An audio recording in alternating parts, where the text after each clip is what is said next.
Au nom du Père et du Fils et du Saint-Esprit. Amen. Frères et sœurs en Christ, bonjour ou bonsoir, selon l'heure à laquelle vous me recevez actuellement. Ainsi que prévu dans notre forum d'évangélisation, Prie et Dieu t'exauce tous les mardis et samedis durant ce mois de Marie, vous aurez droit à une brève méditation sur Marie. Le premier numéro de cette rubrique avait pour thème Les catholiques adorent-ils Marie? Le deuxième numéro avait pour thème Pour bénéficier des fruits du chapelet. Aujourd'hui, le troisième numéro qui sera présenté toujours par moi-même, Aristide Chaffa, aura pour thème l'un des propos de Jésus à Marie. Femme, mon heure n'est pas encore venue. Jean chapitre 2, verset 4. Paix et joie du Christ, frères et sœurs. Pour mener à bien notre méditation sur cette affirmation de Jésus, il serait plus méthodologique d'aller redécouvrir cette affirmation dans son contexte, en lisant ensemble l'épisode des noces de Cana. Écoutons donc le texte. Jean chapitre 2, versets 1 à 11. 3 jours après, il y eut des noces à Cana en Galilée. La mère de Jésus était là, et Jésus fut aussi invité aux noces avec ses disciples. Le vin ayant manqué, la mère de Jésus lui dit, « Ils n'ont plus de vin. » Jésus lui répondit, « Femme, qu'y a-t-il entre moi et toi?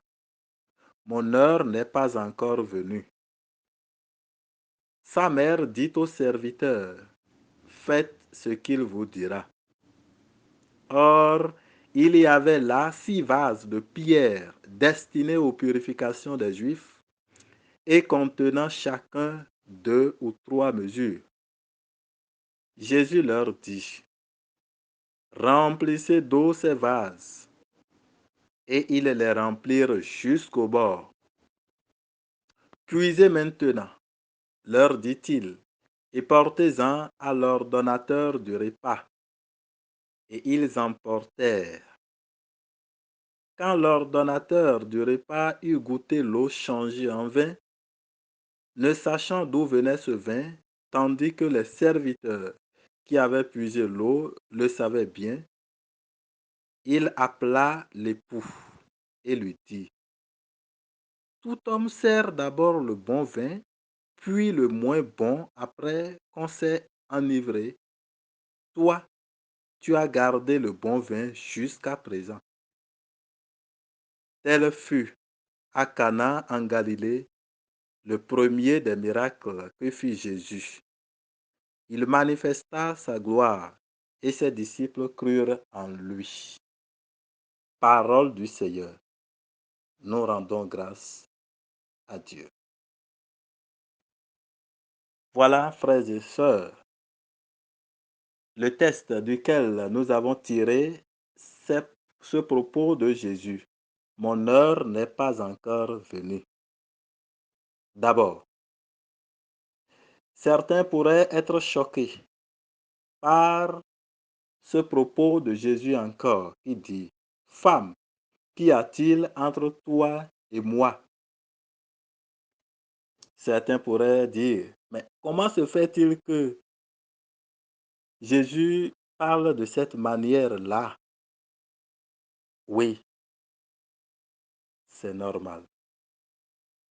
Mais il ne faut pas comprendre autrement ce propos de Jésus. Ce n'est pas de l'insolence de sa part. Ce n'est pas non plus la négation de la maternité de Marie. Ce n'est pas que Jésus se montre peu courtois envers Marie. Ce n'est pas non plus que Jésus s'est fâché contre Marie ou que Jésus ne veut pas réaliser, accomplir le service que lui demande sa mère. Loin de là alors. Mais qu'est-ce que ça veut dire? Femme, qu'y a-t-il entre toi et moi? Contrairement à ce qu'on pourrait penser, c'est plutôt ceci que Jésus voulait dire. Il voulait tout simplement dire ceci. Mais maman, comment se fait-il que tu me maîtrises tant? Le vin est terminé et toi tu sais que je suis capable de faire du vin à partir de l'eau. Donc, loin que cette phrase soit une phrase de colère, c'est plutôt une phrase de joie de la part de Jésus qui s'émerveille et qui est tellement content de savoir que sa mère lui porte de crédit, de savoir que sa mère sait de quoi il est capable. Et donc, c'est ce qu'il faut comprendre par là. À propos, certains d'entre nous peuvent être aussi gênés par l'usage du mot femme par Jésus pour désigner sa mère. Femme, femme. Mais pourquoi ne pouvait-il pas dire maman ou mère? Et là, ce serait ce serait plus courtois. Mais tenons-nous tranquilles. Là n'est pas le problème. Cela ne gêne en rien. Et pourquoi?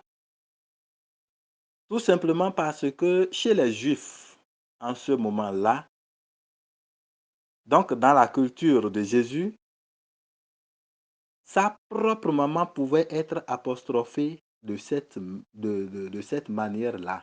On pouvait apostropher sa maman de cette manière-là, ou bien même son papa de cette manière-là. C'était comme cela d'ailleurs. C'était comme cela. On pourrait tutoyer son père. Un enfant pouvait tutoyer son père. Un enfant pouvait tutoyer sa mère. Comme c'est le cas d'ailleurs actuellement dans certaines de nos cultures ou des cultures européennes. Amen. Venons-en maintenant à la phrase même de notre méditation du jour sur Marie. Mon heure n'est pas encore venue. S'il vous plaît. Cette phrase ne veut pas dire que Jésus a rejeté la demande de Marie, ou qu'il l'a insultée, ou qu'il est gêné par la demande de sa mère. Non, non et non. Mais quand Jésus dit, mon heure n'est pas encore venue, il est en train de dire tout simplement ceci. Mais je n'avais pas prévu ce miracle que tu me demandes actuellement. Mais comme toi, ma mère, tu me le demandes, comme tu veux, toi, ma mère, que je le fasse, eh bien, j'obéis et je le fais. Voilà ce que ça veut dire. Cette phrase de Jésus, mon heure n'est pas encore venue. C'est ce que ça veut dire. Ça veut dire tout simplement, oui, maman, mais je n'avais pas prévu cela. Mais comme c'est toi qui insistes et me demandes cela, je ne peux pas te refuser cela. C'est vrai, je ne l'avais pas prévu, mais sur ta demande, je me soumets. Mais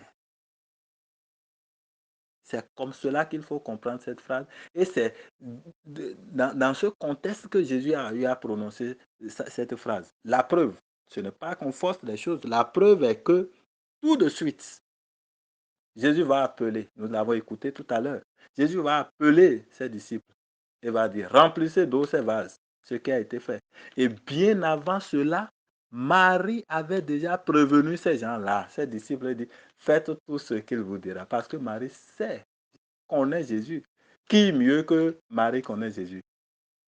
Jésus qui est resté dans les entrailles de Marie pendant 9 mois, qui communiquait avec Marie par le placenta, biologiquement parlant, et spirituellement parlant, par la puissance du Saint-Esprit, qui pouvait le connaître mieux que Marie, sa mère.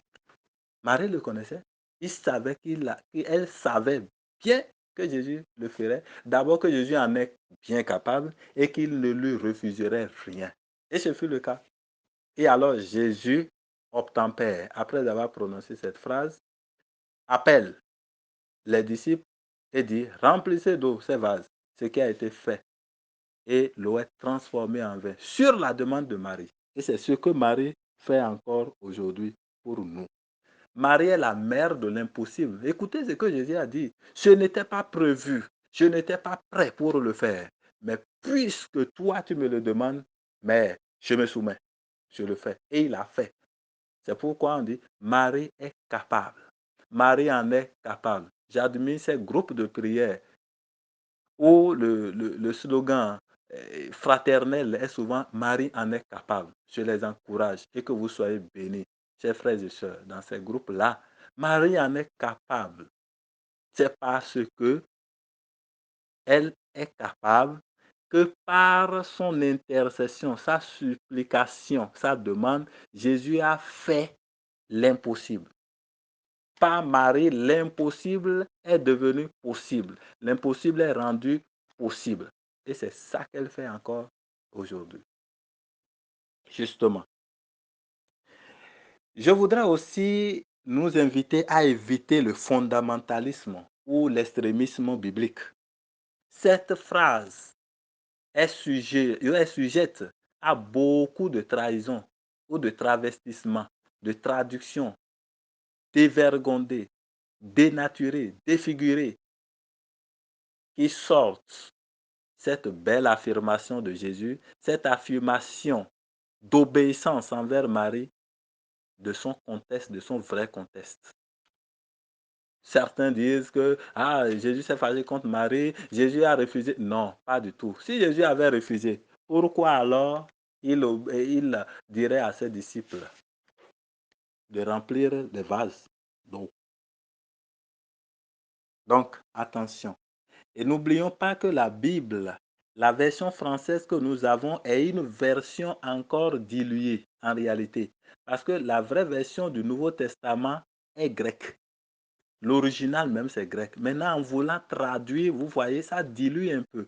Et si vous allez dans la version grecque même de cette phrase, on comprendra davantage que Jésus ne voulait pas du tout, ou bien par cette phrase, il n'a pas nargué sa maman, il n'a pas rejeté sa maman, il n'a pas nié l'autorité maternelle de sa maman, il n'a pas nié le fait que Marie puisse lui demander quelque chose. Amen. Oui.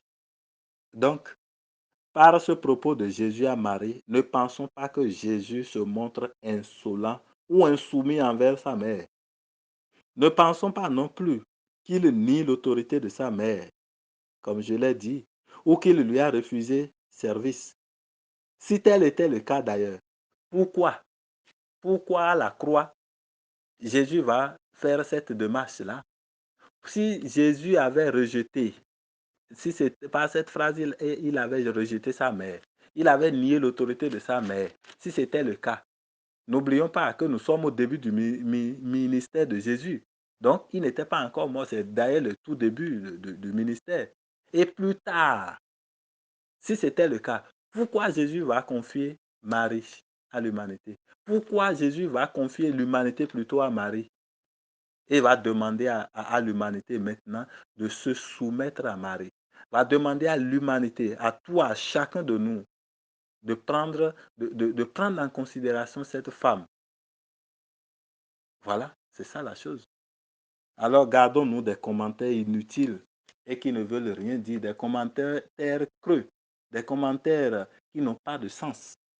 Lisons la Bible avec l'intelligence et avec la lumière du Christ et non à la lettre. Ce n'est pas parce que j'ai vu bête, j'ai lu bête, que le mot bête veut dire bête tel que nous le concevons chez nous. Attention. Et beaucoup d'entre nous sont là. Ne vous laissez pas leurrer, s'il vous plaît. Ne vous laissez pas leurrer, s'il vous plaît. Ne vous laissez pas faucher ce que vous comprenez, vous connaissez. Ne vous laissez pas arracher la foi en quelques secondes. Que retenir enfin de la méditation d'aujourd'hui? 3 points essentiels. Premier point, Jésus reconnaît bien l'autorité de sa mère et il y tient. Il tient à ce que nous la reconnaissions nous aussi. C'est pourquoi d'ailleurs, pendant la Passion, il a jugé nécessaire de rencontrer Marie. Oui, ça c'est la 4e station du chemin de la croix. Au pied de la croix, dans Jean chapitre 19 également, regardez cet acte très fort que Jésus a posé vis-à-vis de sa mère et de l'humanité, de chacun de nous. Deuxième point à retenir, Jésus ne refuse rien et ne peut rien refuser à sa mère. L'exemple des nombreuses grâces que nous recevons dans le chapelet aujourd'hui en sont des preuves éloquentes. Et troisième point, évitons de chercher à expliquer la Bible à la lettre et ne cédons pas aux critiques trop faciles et légères que certains font pour nous faire négliger ou détester Marie. Oui, il me plaît pour finir, frères et sœurs, que nous fredonnions ce chant qui dit tout de la grandeur et de la gloire qui reviennent à Marie de la part de Dieu, le Père, le Fils et l'Esprit Saint. Nous allons prendre ce chant ensemble. Vierge sainte, Dieu t'a choisi depuis toute éternité pour nous donner son Fils bien-aimé. Pleine de grâce, nous t'acclamons. Ave, ave, ave, ave, ave, Ave Maria. Par ta foi et par ton amour, ô servante du Seigneur, tu participes à l'œuvre de Dieu. Pleine de grâce, nous te louons. Ave, ave, ave, ave, ave, ave Maria. En donnant aux hommes ton enfant, Mère riche de bonté, tu fais la joie de ton Créateur. Pleine de grâce, nous t'acclamons. Ave, ave, ave, ave, ave, ave Maria. Je vous salue Marie, pleine de grâce. Le Seigneur est avec vous. Vous êtes bénie entre toutes les femmes, et Jésus, le fruit de vos entrailles, est béni. Sainte Marie, Mère de Dieu, priez pour nous, pauvres pécheurs, maintenant et à l'heure de notre mort. Amen. Au nom du Père, et du Fils, et du Saint-Esprit. Soyez bénis, chers frères et sœurs, en Christ.